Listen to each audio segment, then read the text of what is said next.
జగన్మోహన్ రెడ్డి ధైర్యస్తుడు కాబట్టి, మగాడు కాబట్టి, ఏదైనా నిర్ణయం తీసుకుంటే దాన్ని కట్టుబడి పనిచేస్తాడు కాబట్టి, ఇచ్చిన మాట నిలబెట్టుకుంటాడు కాబట్టి, ఎన్ని కష్టాలు వచ్చినా కూడా ఏ రోజు కూడా సంక్షేమ కార్యక్రమం నిలబెట్టుకోకుండా దాంతోపాటు సంక్షేమ కార్యక్రమంతో పాటు అభివృద్ధిని కూడా మనం చూసినాం. 2 ఏళ్ళు కరోనా వచ్చాయి. ఆ 2 ఏళ్ళ కరోనాలో ఆదాయం లేదు మనకి. ఆ పరిస్థితిలో కూడా ప్రతి వారం ఆలోచన చేసుకోకుండా మన చంద్రబాబు నాయుడు ఒక సెంటర్లు ఇచ్చినాడు. అదే జగన్మోహన్ రెడ్డి మన ఆదోళనలో 10,000 మందికి స్థలాలు కేటాయించినాడు. పల్లెల్లోన 4-5 వేల మందికి కేటాయించినాడు. ఆ టిట్కోయిన్ కూడా ఫ్రీ ఇచ్చినాడు. చంద్రబాబు నాయుడు టిట్కోయిన్లో ఫ్రీ లేదు కదా. ఎంతసేపు ఉన్నా కూడా ఆయన పరంగా ఎవరైతే కేటాయించారో 3,000 రూపాయలు నెలకు కట్టాల్సి వస్తూ ఉంది. ఆ పరిస్థితి లేకుండా జగన్మోహన్ రెడ్డి పేదల్లో చాలా చేసేవాడు కాబట్టి అలాంటి వ్యక్తిని ఈరోజు ఇక్కడ రాష్ట్రంలో తీసుకురాలేకపోయినా, మనం ముఖ్యమంత్రిగా చేయలేకపోయినారు కాబట్టి ప్రజలే బాధపడుతున్నారు. రోజు ఆయన ఇచ్చిన మాట నిలబెట్టుకుంటాడు. ఆయన ద్వారా మనం ఏదైనా చేయగలగాలని చెప్పేసి మనం చెప్పే పని ఏం లేదు. మీరు కళ్ళారా కనపడతాం. ఇసుక దోపిడీ చేస్తూ ఉన్నారు కొన్ని చోట్ల. మన ఆదంలోన రేషన్ దోపిడీ చేస్తూ ఉన్నారు. ఆదంలో దర్సు తీస్తూ ఉన్నారు. కోడిగుడ్లు కూడా పిల్లలు పెట్టి కోడిగుడ్లు కూడా సరిగా పక్కదారి పట్టే పరిస్థితి వస్తూ ఉంది.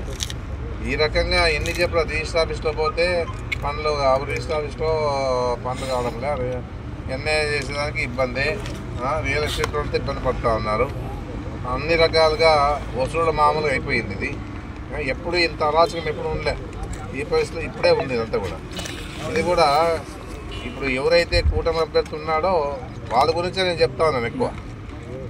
ఎంతసేపు ఉన్నా ఆయన పని చేస్తామనేది కానీ, లేకపోతే డెవలప్మెంట్ చేస్తామనేది కానీ పలానా ఏం చేసింది ఏం లేదు. అయినా వాళ్ళు చెప్పుకుంటా ఉన్నారు ఇన్ని కోట్లు తెచ్చినా మున్సిపాలిటీకి అని. మున్సిపాలిటీకి తెచ్చిండేది ఎక్కడ తెచ్చినా అడిగితే మున్సిపాలిటీలో ఎక్కడ తెచ్చింటే ఉండేదానికి.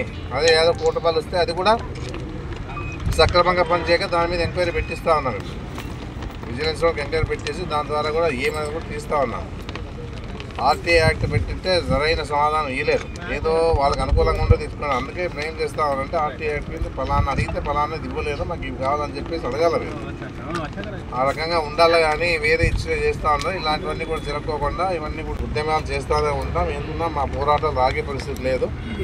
ఏదున్నా పట్టుదలతో జగన్మోహన్ రెడ్డి గారు పట్టుదలతో పని చేసుకుంటూ ముందుకు పోతా ఉన్నాడు. అందుకే నేను చెప్పేది ఏమంటే ఏదున్నా కూడా